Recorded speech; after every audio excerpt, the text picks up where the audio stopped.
Morning મિત્રો. આજના video લેક્ચરમાં દરેક વિદ્યાર્થીનું હાર્દિક સ્વાગત કરવામાં આવે છે. હવે ડાયરેક્ટ ઇનડાયરેક્ટ સ્પીચમાં આપણે ઘણા પ્રકારના વાક્યો જોયા હતા અને આપણે જે છેલ્લો લેક્ચર છે ડાયરેક્ટ ઇનડાયરેક્ટ સ્પીચનો, એમાં લાસ્ટ પીરિયડમાં આપણે જોયું હતું આજ્ઞાત વાક્ય અને ઉદ્ગાર વાક્ય. આજ્ઞાત વાક્યનો ઉપયોગ કઈ રીતે થાય છે એના નિયમ સાથે વાક્ય જોયા. પછી આપણે ઉદ્ગાર વાક્યનો ઉપયોગ કઈ રીતે થાય છે એના નિયમ સાથે આપણે વાક્ય જોયા. હવે પછી આગળના લેક્ચર લેક્ચરમાં આપણે લેટ કે લેટ્સ વાળા વાક્યનો ઉપયોગ જોઈશું. લેટ કે લેટ્સ વાળા વાક્યો કઈ રીતે ઉપયોગ થાય છે, કેવા પ્રકારના વાક્ય હોય છે તે જોઈશું. હવે એના નિયમ સાથે ચર્ચા કરતા જઈશું. હવે આજે આ વિડિયો લેક્ચરમાં આપણે છેલ્લો લેક્ચર છે આપણે ડાયરેક્ટ ઇનડાયરેક્ટ સ્પીચ માટે. હવે આ લેટ કે લેટ વાળા વાક્યો, હવે લેટ અને લેટ્સ વાળા વાક્યો, આ વાક્યો છે રજા કે પરવાનગી માંગતા વાક્યો હોય છે.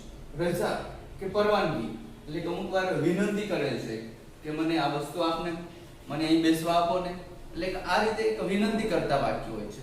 અમુક આપણે ચાલો આ કરવા જોઈએ, ચાલો આપણે રમવા જઈએ, આપણે ખરીદી કરવા જઈએ, આવા વાક્યો હોય છે. એટલે કે અમુક વાર સૂચનો વાળા વાક્ય હોય છે. તો એમાં સૂચનો વાળા વાક્ય હોય કે પછી પરવાનગી માંગતા વાક્ય હોય છે. હવે જોઈએ આ રજા કે પરવાનગી માંગતા હોય એવા વાક્યો, લેટ વાળા વાક્યો. લેટ વાળા વાક્યો એટલે આ વાક્યો રિપોર્ટિંગ વર્બમાં સેટના સ્થાને, સેટુના સ્થાને મૂકવામાં આવે છે રિક્વેસ્ટેડ. એટલે આવશે સેટુના સ્થાને રિક્વેસ્ટેડ મૂકવામાં આવે છે. એટલે કે સેટુના સ્થાને રિક્વેસ્ટેડ મૂકીને આપણે કંજક્શન તરીકે, સંયોજક તરીકે ટુ મૂકવામાં આવે છે. આજે જો નકાર હશે તો નોટ ટુ મૂકીશું. એટલે એટલો જ વાક્ય યાદ રાખો, વિનંતી દર્શાવતા વાક્ય. વિનંતી દર્શાવતા વાક્ય એટલે કે લેટ વાળા વાક્ય. ધારો કે Ketan said to his mother, કેતને તેના મમ્મીને કહ્યું લેટ મી પ્લે 1 hour. કેતને તેના મમ્મીને કહ્યું કે લેટ મી પ્લે 1 hour, કે મને 1 કલાક રમવા આપો. તો Ketan requested his mother two late હિમ પ્લે 1 hour. તો કંજક્શન મુકાશે ટુ અને સેટુ ના સ્થાને મૂકીશું રિક્વેસ્ટેડ. અને મી છે એટલે આપણે એના સર્વનામ આવશે હિમ, let him play 1 hour. પછી mother said to his son, મધરે તેના છોકરાને કહ્યું don't let him disturb, એને તું ડિસ્ટર્બ કરશે નહીં. તો mother requested his son not to let him disturb, તારે એને ડિસ્ટર્બ કરવું જોઈએ નહીં. એ જ રીતે ચિરાગ said to રાધા, ચિરાગે રાધાને કહ્યું let me sit near the window. let me sit near the window એટલે કે તું મને બારી નજીક બેસવા આપ. તો ચિરાગે વિનંતી કરે છે રાધાને. તો અહીં સેટુ ના સ્થાને શું આવશે? રિક્વેસ્ટેડ. તો આવશે ચિરાગ રિક્વેસ્ટેડ રાધા. કંજક્શન આવશે ટુ, ટુ લેટ. મી નું થશે him. Chirag said to Radha, રાધાને કહ્યું છે let sit Radha to let him sit near the window.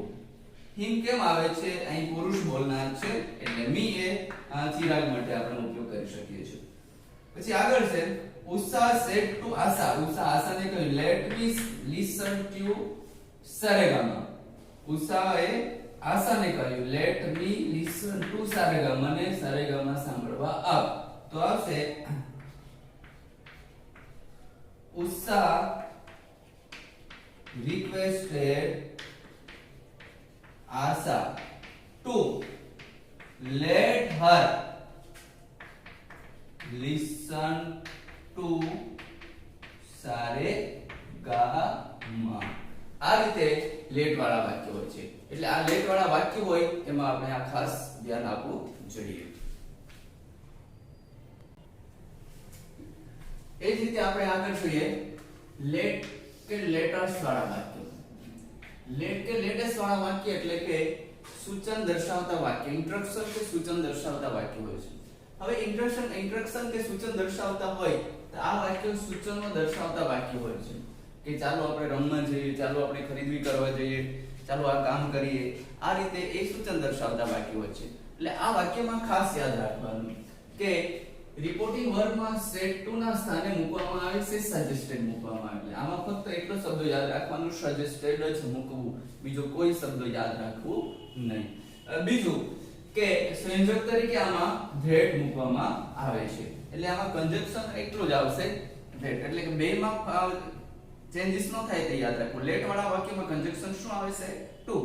આ લેટ્સ વાળા વાક્યમાં કન્જક્શન આવશે ધેટ. ઓલા વાક્યમાં રિપોર્ટિંગ વર્બમાં સેટ કે સેટ ટુ ના સ્થાને મૂકવામાં આવતું બી રિક્વેસ્ટેડ, આમાં આવશે સજેસ્ટેડ. એટલે આમાં બેમાં કન્ફ્યુઝ ન થાય એવું ખાસ યાદ રાખવાનું.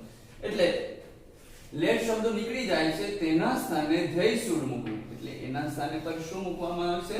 ધેય શુડ મૂકવું. આ પોઈન્ટ યાદ રાખવાનો. એટલે લેટ શબ્દ ડાયરેક્ટ સ્પીચ માંથી નીકળી જાય ઇનડાયરેક્ટ સ્પીચ માં ફેરવતી વખતે લેટ ધેય શુડ અથવા તો વી શુડ, પણ આપણે ધેય શુડ યાદ રાખવાનું, ધેય શુડ મૂકી શકીએ છીએ. હવે વાક્ય જોઈએ આપણે કે Mira said to his son. Mira તેના છોકરાને કહે છે લેટ્સ ગો આઉટ શોપિંગ, ચાલો આપણે ખરીદી કરવા જઈએ. તો જોઈએ સેડ ટુ ના સ્થાને મૂકીશું સજેસ્ટેડ, એટલે કે Mira suggested to his son. They should નીકળી જાય પણ કન્જક્શન ધેટ મૂકવાનું. That they should go out shopping. એટલે કે આ રીતે આપણે આ વાક્ય આપણે બનાવી શકીએ છીએ. આગળનું બીજું વાક્ય પણ જોઈએ.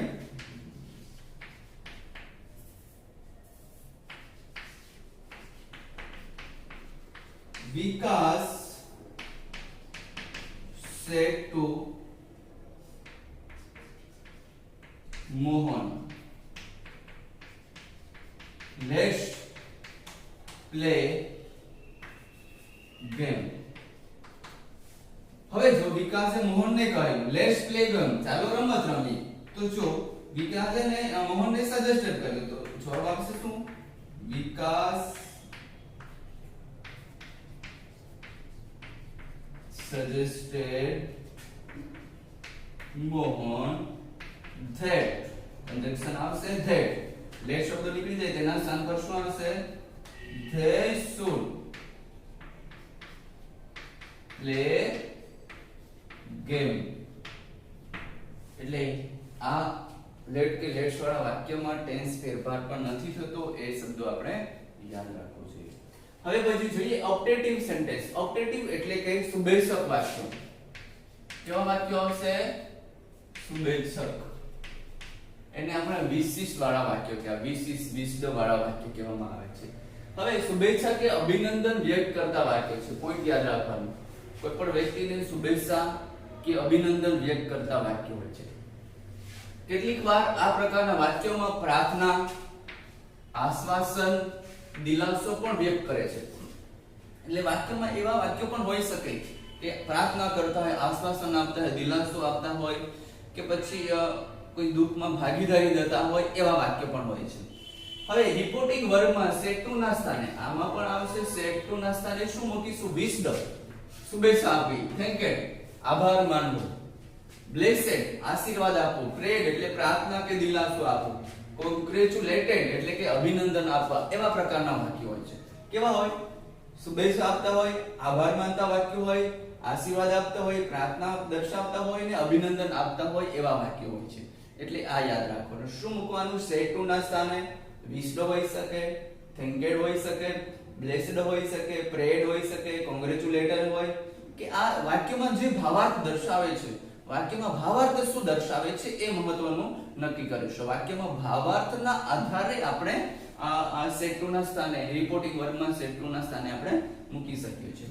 પછી વાક્યમાં જે કન્જક્શન તરીકે શું મૂકવાય છે? ધેટ. આમાં તો ફક્ત ધેટ જ કન્જક્શન મૂકવામાં આવશે.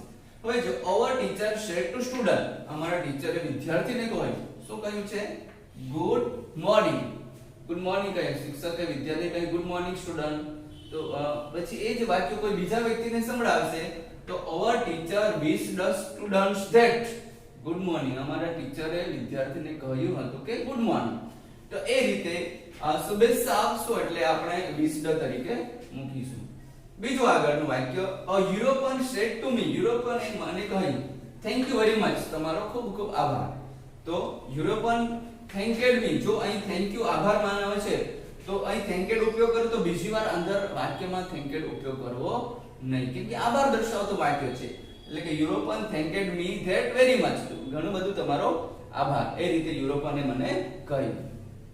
એ રીતે આગળના બે વાક્ય જોઈએ. ડિમ્પલ સેડ ટુ વિનય, ડિમ્પલ વિનયને કહ્યું congratulated for getting very good results, તમારો સારો માર્ક્સ મેળવ્યા છે, સારો રિઝલ્ટ મેળવ્યા છે તેથી તમને અભિનંદન. અભિનંદન આપતો વાક્ય છે. તો અહીં આપણે યાદ રાખવાનું, સેડ ટુ ના સ્થાને શું છે, કોંગ્રેચ્યુલેટેડ આપેલું છે એકવાર, તો અહીં આપણે સેડ ટુ ના સ્થાને કોંગ્રેચ્યુલેટેડ મૂકીશું તો બીજી વાર ઉપયોગ કરવો નહીં. હવે જો Dimple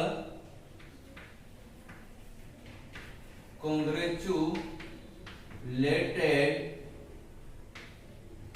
Vinay that for getting very good result. આ રીતે વાક્ય બનશે. એટલે કે પહેલી વાર જો કોંગ્રેચ્યુલેટેડ અહીં ઉલ્લેખ કર્યો તો બીજી વાર ઉપયોગ કરીશું નહીં, બેઠો જ આપણે આ વાક્યની શરૂઆત કરીશું. આગળ, ઓન માય બર્થડે, મારા બર્થડે ના દિવસે, માય રિલેટિવ સેડ ટુ મી, મારા સંબંધીએ મને કહ્યું મે યુ લાઈવ લોંગ, તમે લાંબુ જીવન જીવો. આ રીતે એને આશીર્વાદ આપ્યા. તો હવે વાંચો કે માય બર્થડે, મારા બર્થડે એટલે કે મારા બર્થડે ના દિવસે મારા છે સંબંધીએ મને આશીર્વાદ કે શુભેચ્છા આપી, તો શું આવશે, વિશ્ડ. તો ઓન માય birthday